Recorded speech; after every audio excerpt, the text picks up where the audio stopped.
নমস্কার, আমি রাজাময় মুখোপাধ্যায়। শুরু করছি কি বলছে বাংলা। ভাবুন তো, যে টালিগঞ্জ একদিন ছিল জঙ্গল, পরে উইলিয়াম টলির খাল তৈরি হল, আর কয়েক দশকের মধ্যেই সেই এলাকায় এসে বসবাস করলেন দক্ষিণ ভারতের অন্যতম বিখ্যাত শাসক টিপু সুলতানের পরিবারের সদস্যরা। ইতিহাস যেন এক সুতোয় গাঁথা। সালটা 1799। দক্ষিণ ভারতের শ্রীরঙ্গপত্তনমে ইতিহাসের অন্যতম রক্তক্ষয়ী যুদ্ধের সমাপ্তি ঘটে।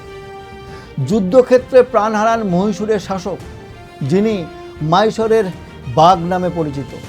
তিনি টিপু সুলতান। মৃত্যুর পর ব্রিটিশ ইস্ট ইন্ডিয়া কোম্পানি তার রাজ্য দখল করে, কিন্তু এখানেই শেষ নয়। সবচেয়ে বড় প্রশ্ন ছিল, টিপু সুলতানের বিশাল পরিবারকে কি করা হবে। ব্রিটিশরা তার পুত্র, কন্যা ও মন্ত্রী পরিবারের সদস্যদের দক্ষিণ ভারত থেকে 1000 কিলোমিটার দূরে কলকাতায় নিয়ে আসে। প্রথমে তাদের রাখা হয় ফোর্ট উইলিয়ামে, পরে ধীরে ধীরে টালিগঞ্জ ও তার আশেপাশের অঞ্চলে তাদের থাকার ব্যবস্থা করা হয়। ভাবুন একবার, যে টালিগঞ্জ একদিন ছিল জঙ্গল, যে টালিগঞ্জে জন্ম হয়েছিল উইলিয়াম টলির খালকে কেন্দ্র করে, সেই টালিগঞ্জে হয়ে উঠেছিল ভারতের অন্যতম পরাজিত রাজ পরিবারের নির্বাসিত জীবনের সাক্ষী। স্থানীয় ইতিহাসে উল্লেখ রয়েছে, টিপু সুলতানের পরিবারের সদস্যরা বহু বছর এই অঞ্চলে বসবাস করেছিলেন। আজও কলকাতার কিছু স্থাপনা, কবরস্থান ও ঐতিহাসিক নিদর্শন সেই ইতিহাসের নীরব সাক্ষী হয়ে দাঁড়িয়ে আছে। সময়ের সঙ্গে সঙ্গে তাদের রাজনৈতিক ক্ষমতা হারিয়ে যায়, কিন্তু ইতিহাস হারিয়ে যায়নি। কারণ কলকাতার মাটিতে এখনও লুকিয়ে আছে টিপু সুলতানের পরিবারের পদচিহ্ন।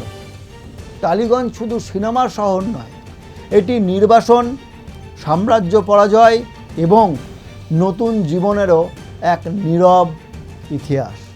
ইতিহাসের অনেক অধ্যায় বইয়ে লেখা থাকে না, কিছু ইতিহাস বেঁচে থাকে শহরের অলিতে গলিতে।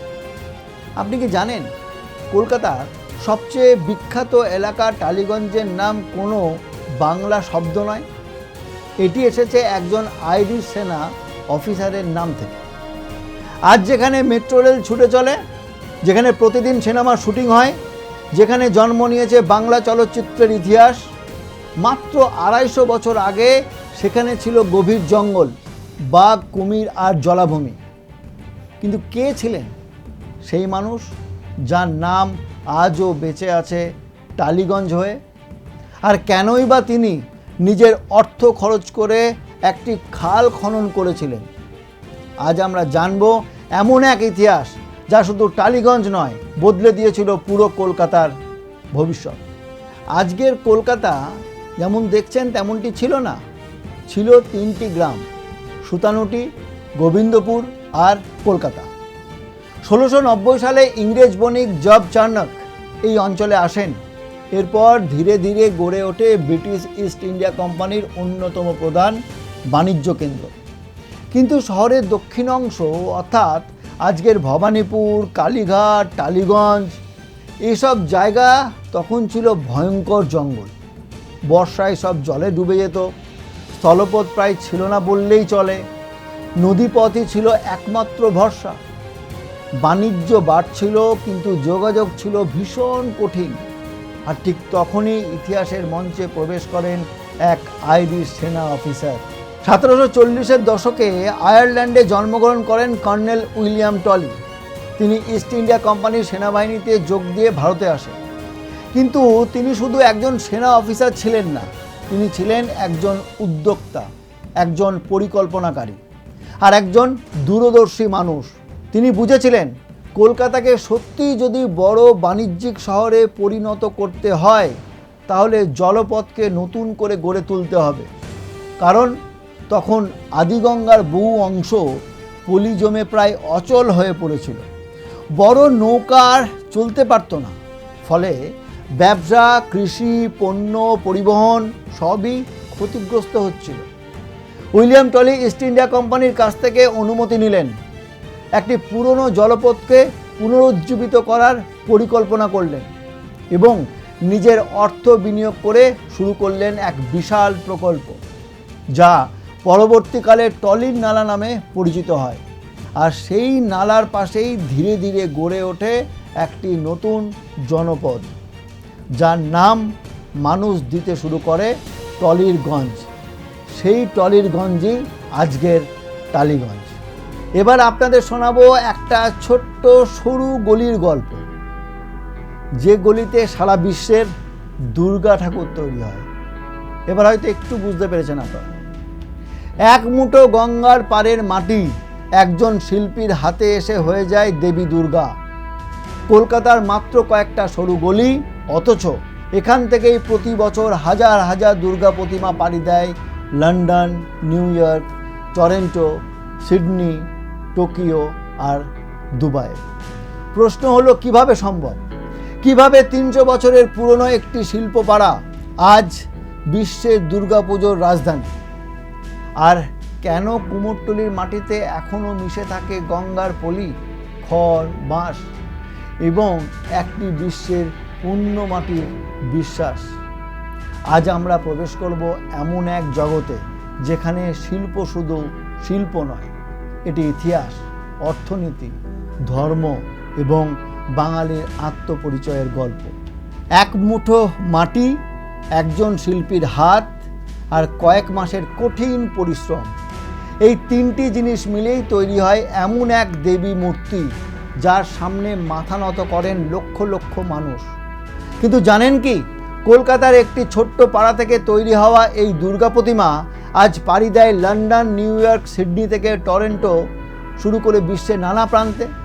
এই পাড়ার নাম কুমোরটুলি। কিন্তু কিভাবে একটি সাধারণ মৃৎশিল্পীদের পাড়া হয়ে উঠল বিশ্বের দুর্গা প্রতিমা তৈরির অন্যতম প্রধান কেন্দ্র? কিভাবে মাটি, খড় আর বাঁশের কাঠামো একজন শিল্পীর হাতে প্রাণ পায়? আজকের গল্প শুধু একটি পাড়ার গল্প নয়, এটি বাঙালির বিশ্বাস, শিল্প এবং ঐতিহ্যের গল্প। আজকের কলকাতা একসময় ছিল ব্রিটিশ ভারতের রাজধানী।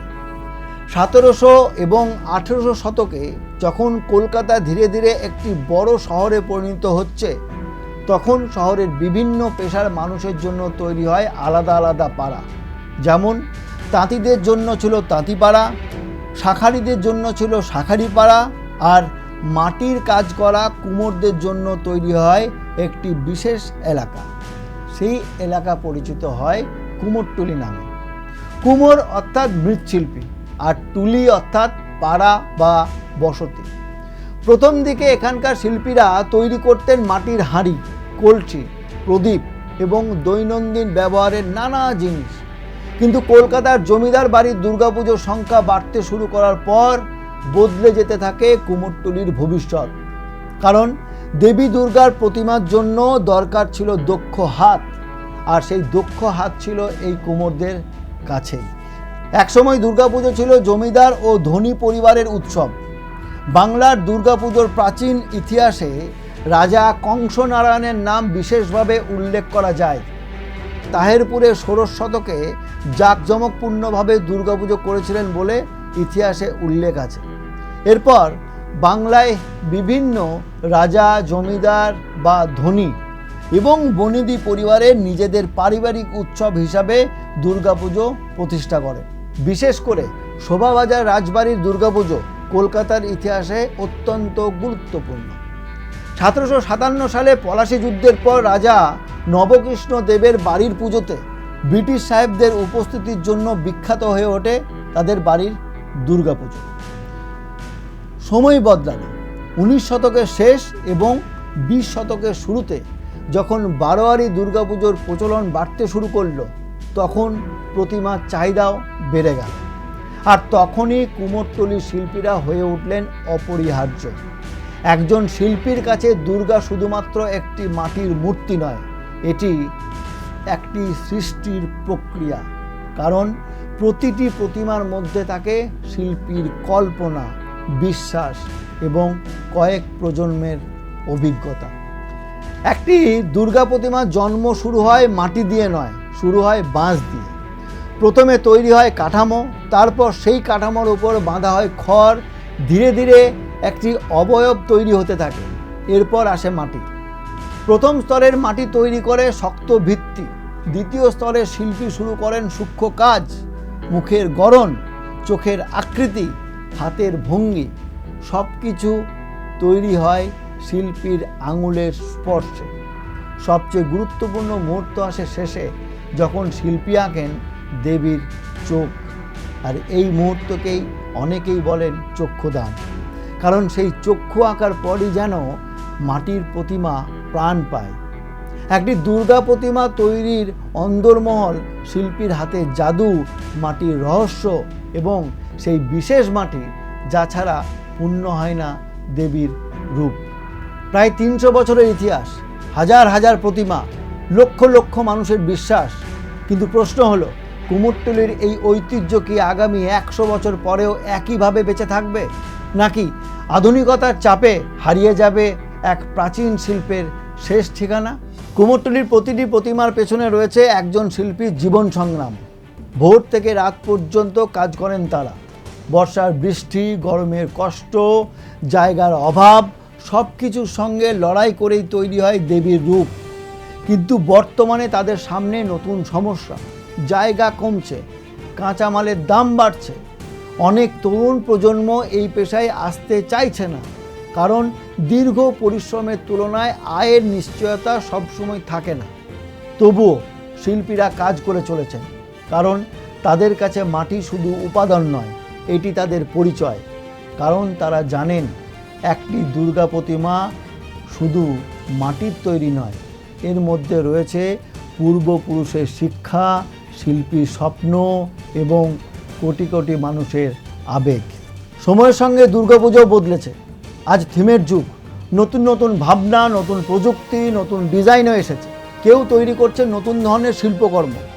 কিন্তু সেই পরিবর্তনের মধ্যেও কুমোরটুলির ঐতিহ্য নিজের জায়গা ধরে রেখেছে। কারণ প্রযুক্তি প্রতিমা তৈরি করতে সাহায্য করতে পারে, কিন্তু একজন শিল্পীর হাতের অনুভূতি তৈরি করতে পারে না। মহালয়ার ভোর থেকে বিসর্জনের মুহূর্ত পর্যন্ত দুর্গাপূজার প্রতিটি আবেগের সঙ্গে জড়িয়ে আছে কুমোরটুলি। এখানে মাটি কথা বলে, এখানে শিল্প ইতিহাস হয়ে ওঠে, আর এখানে একজন সাধারণ মানুষ নিজের হাত দিয়ে তৈরি করেন কোটি কোটি মানুষের বিশ্বাসের প্রতীক। কুমোরটুলি শুধু কলকাতার একটি পাড়া নয়, এটি বাংলার আত্মার একটা অংশ। আজ এ পর্যন্ত। দেখতে থাকুন একে বাংলা 24x7।